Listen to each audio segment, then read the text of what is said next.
Welcome back. Today we're going to be going over the 1.1.1 patch notes for Apex Legends. They did some legend adjustments for a few of the characters and actually started improving the sniper gameplay, which I've been looking forward to a lot. Historically, the sniper gameplay in Apex has been very muted or underplayed because every character in the game can move so quickly and close the gap. You don't really have as much of that long-range combat as you do in other Battle Royale games. So let's jump right into the changes because there's actually some interesting stuff going on here. First off, looking at the Legends, this is a very big step for them and something that I'm not actually sure if is going to work or not, but it is curious. So the first thing is these two characters, Caustic and Gibraltar, the thick boys, the big boys in the game, they have bigger bodies and bigger hitboxes. When the game first came out, if you were following along, these two characters had trouble dealing with normal combat because one, when you're up close against a Gibraltar and you have a Peacekeeper, you're gonna hit him with more pellets, you're gonna kill him faster. So these big characters were dying a lot more and just weren't being picked at all because why would you, right? If I can play a Wraith, I'm gonna play the Wraith because she's smaller. So what they did is they tried lowering the size of the hitboxes for these characters. There's only a certain amount you can go with this, right? You can't make the hitbox smaller than the character actually is. So they tightened it up a bit with a patch or two. They tried to make it smaller, but these characters are still not being played as much as the other ones. This was suggested a few times. I even mentioned it in my hitbox video where you could try going a stats direction, giving these characters more health, giving these characters more, starting HP, giving them more shielding, things like that. And they decided to go with one of these directions here now. So in patch 1.1.1, Caustic and Gibraltar will now have a flat, passive damage reduction of 10%. Now that means that anyone dealing damage to Caustic or Gibraltar will deal 10% less damage than they would deal to anyone else.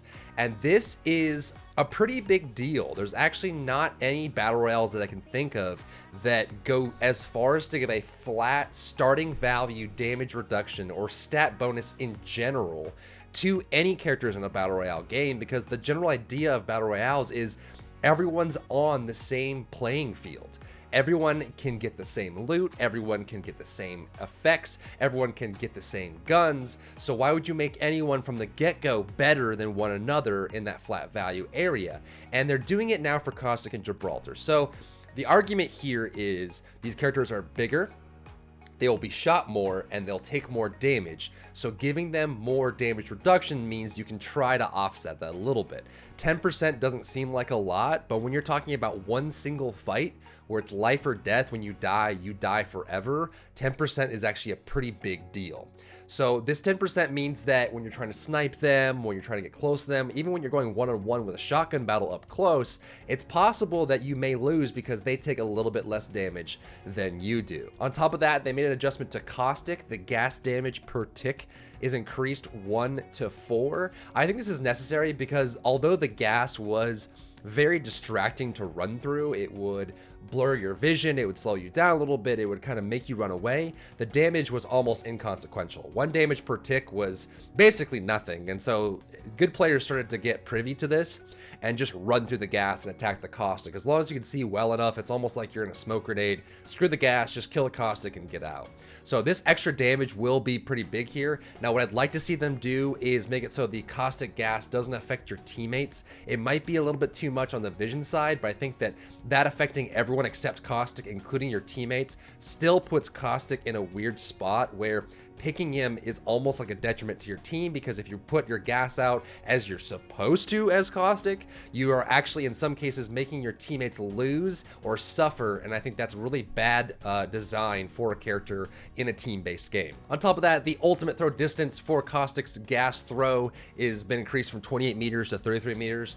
This is just kind of nice for open field combat. I think what they're trying to do is get Caustic to be a little bit more viable outside of just indoors, because he really is just an indoor character. If you fight him indoors, he's very strong. Out in the open, his gas tanks are not going to do anything because no one's going to trigger them, and his ult is more like a smoke screen, which you can use in certain situations, but it's just really hard when you're out in the open. And so being able to throw it further means that he has a little bit more to play with and has more flexibility when he's out in the field. Gibraltar also got another change, which is interesting. His gun shield health was increased from 50 to 75. I think that this was probably the right choice. They could have gone one of two ways to make Gibraltar's shield better. I think you could either make it deploy faster, make it bigger, or give it more health. So 3 different ways. So they chose the health direction because I think it is actually important that there is a deploy time for the shield. You're going to be ADSing it anyway, so you don't want to just pop it up and flex it back and forth and throttle it in and out so that people can't shoot you and you can play with it that much. So it is kind of nice to have that extra little bit of health there. So Gibraltar is actually going to be a lot tankier in this patch if you haven't played on 1.1.1 yet. 10% damage reduction, and his gun shield health has increased from 50 to 75. That's a pretty huge increase. Now, jumping on to weapon balancing, you can look at their description of why they made these changes here, but they are trying to look at the sniper category. They want to make sure that you're not punished for landing inaccurate shots at long distances too much, because realistically, you can use ARs, assault rifles, for long-range combat almost as well as you can with snipers, unless you're really, really far away. And historically, snipers just have not been good in this game. The G7, the Longbow have been very tough. The Longbow has been okay. You can see some players using this to great effect, but only if you're good at getting headshots. If you get headshots with the Longbow, it's good. If you don't, it's really punishing. And in fact, picking up the Longbow in the beginning of the game, or even the G7 Scout, the damage output just isn't very good. So here's what they're doing with the sniper rifles. This does include the triple take. They're lowering the leg shot damage reduction, so you will deal more damage if you hit someone in the leg with the G7, the triple take, and the Longbow. This is really big because it's going to help you in those close quarters combat situations when you pick up a sniper rifle in the beginning of the game and you have to use it against someone. That'll help out a lot as well. They reduced the base weapon sway by about 33%. I think this was also really important. When they were designing Apex Legends, they probably expected people to be in more sniper combat scenarios, but because you're so damn fast in this game, you can move around, you can vault, you can slide, Pathfinder can fly across the map like a freaking spaceship.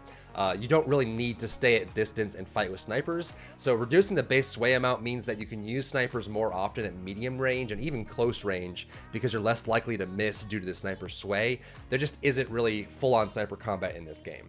They also reduced the base sway speed by 25%, so the amount that they sway and how fast they sway has been reduced by a quarter to a third. So that's a pretty big reduction there. You should be able to actually deal more damage to the legs and be more accurate with sniper rifles now. So more specifically, they made some changes to the Longbow DMR.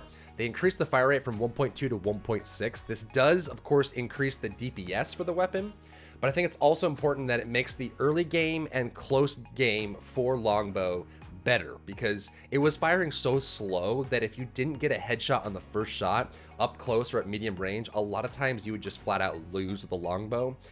But making that fire rate faster means you can recover, you can recorrect your aim, and I think this also will make the Longbow a lot easier to use when you're using a controller. So anyone out there that's playing on Xbox or PS4 with the Longbow, this should make it a lot more usable because you're not as punished for missing your first or second shot, because you'll be able to recover with a faster fire rate. Now, they also increased the magazine size from 5 to 6. That's a pretty big increase for the Longbow. It means that you don't have to reload that extra little bit, and this does trickle down to all the other mag extenders. So before it was 5, 6, 8, and 10 for the rarities of mag extenders. Now it's 6, 8, 10, and 12. So at every level after the first for common, rare, and epic mag extenders, you're now getting 2 extra shots, and the base level has 1 extra shot. So it's a pretty big increase for Longbow. I'm going to be using this weapon a lot. I used it a lot this morning and last night, but there's not enough info for me to be able to tell you whether I think it's going to be super good, but I actually do think the Longbow is very viable now. It's a great weapon. You still have to focus on headshots to use it effectively, but it's now a lot more reliable. On to the Havoc. They increased the base magazine size from 25 to 32. This Havoc, the DPS output was just less, flat out less than the Devotion, which kind of makes sense, but at the same time, you want to make sure that it actually is usable in most situations. They also did some changes to the charge beam. They reduced the cost per shot from 5 to 4. They increased the close range damage from 55 to 60. They increased the damage at range from 45 to 50. They also did the close range damage fall off, increase a lot more from 35 meters to 75, which means you're going to get damage fall off from further away. So up close, the Havoc will be a lot better. They also increased the range damage fall off from from 75 meters to 125 meters. So overall, they just made the charge beam better for Havoc, mainly because it was basically unusable. It's better just to use the primary fire. There's not really a whole lot of reasons to hold on and do the charge beam. The Wingman had its base magazine size reduced from 6 to 4 rounds. I'm surprised they didn't do this earlier. I think this needed to happen on day one. I get that revolvers have 6 shots in them, and that's kind of what you know, but for how good the Wingman is, especially with the Skull Piercer installed inside of it, having 6 rounds going, especially all the way up to 12 rounds of the Epic Mag, this thing is not an assault rifle, it's not a scout rifle, it's a freaking pistol, and it hits like a truck. So reducing the mag size needed to happen way sooner, but they finally did it. So the base mag size reduced from 6 to 4 means that you really have to focus on those headshots. You have to be more specific and accurate with your shots to be effective with the Wingman. But if you are accurate, it's still a very powerful weapon. This takes it from 6, 8, 9, 12 to 4, 6, 8, 10. So -2 on most ranks, and at the top end you're down to 10, which I think will make the weapon a lot more reasonable for what it is. The Spitfire has been a monster for a long time. This weapon has a massive clip, tons of damage output, and honestly doesn't really have a lot of downsides to it. It's even pretty accurate at range, so it's kind of an all-purpose weapon and generally is kind of the pick it up if you see it kind of thing. So they reduced the base damage from 20 to 18. This is actually a pretty big reduction considering how fast it fires. So you're going to see a nice DPS reduction on the Spitfire. They also made it so the common, rare, and epic mag extenders reduced the total rounds from 60 at max to 55. So on some levels 5, on some levels 10, but it does overall just reduce the mag size and damage for the Spitfire, which I think will make it a little bit more in line with the other weapons. They also made some adjustments to some of the gold weapons, which honestly had to happen. Some of these gold weapons I wouldn't even pick up because they just weren't very usable. So the gold Havoc now has a turbocharger on it. Thank God. I'm not sure why it didn't have it on there in the first place. And it also has a 1 to 2 times variable hollow sight on it. Same for the gold R301. Now has a variable sight, variable hollow sight on it. Big update there. I think the challenge with getting the gold R301, which is actually one of my favorite weapons in the game, is the scope it came with was so massive and hard to aim with that you kind of thought about picking it up versus not. So having a better sight on there will help a lot. Something that's not as blocky. The 1 to 2 times hollow isn't as good as the HCOG, but it is still a very good sight.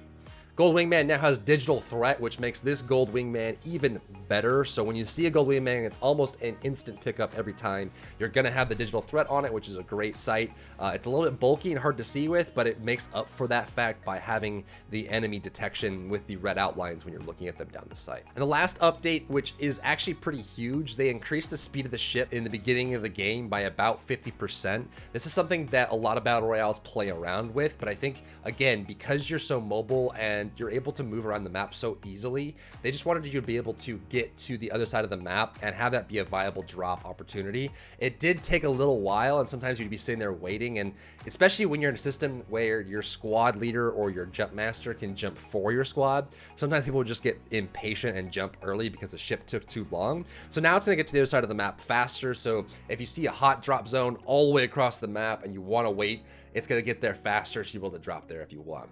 Overall, this is a pretty interesting patch for Apex Legends. So far playing on, I like a lot of the changes on here. I'll play it a little bit more and maybe do an update video on how I think it has affected the meta. I think there's definitely a lot of viability for the Longbow now. The G7 maybe, I still think the G7's not good enough to be played. The triple take is only usable when you have the precision choke, and the sway leg damage reduction still isn't enough for me to pick it up. So I think honestly, the only weapon that got a really big buff here was the Longbow, and then Wingman and Spitfire coming down was nice.